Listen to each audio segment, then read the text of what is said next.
আসসালামু আলাইকুম। George Washington bridge. আমেরিকার প্রেসিডেন্ট জর্জ ওয়াশিংটনের নামকরণে ম্যানহাটনের হাডসন নদীর উপর অবস্থিত এই ব্রিজটা পৃথিবীর অন্যতম একটা বড় ব্রিজ, অর্থাৎ এর লম্বায় 1450 মিটার এবং এটার ডাবল ডেক ব্রিজ, অর্থাৎ দোতলা ব্রিজ। এবং এই ব্রিজের আছে মোট 14টা লেন এবং প্রত্যেক বছর এর উপর দিয়ে 100 মিলিয়ন গাড়ি চলাচল করে।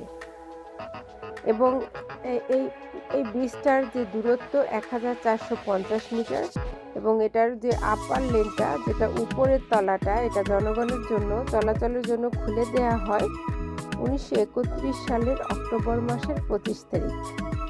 আর যে লোয়ার লেনটা, অর্থাৎ নিচতলাটা, জনগণের জন্য খুলে দেওয়া হয় আগস্ট মাসে, 1962 সালের আগস্ট মাসে। ভিডিওটা ভালো লাগলে একটা সাবস্ক্রাইব করবেন।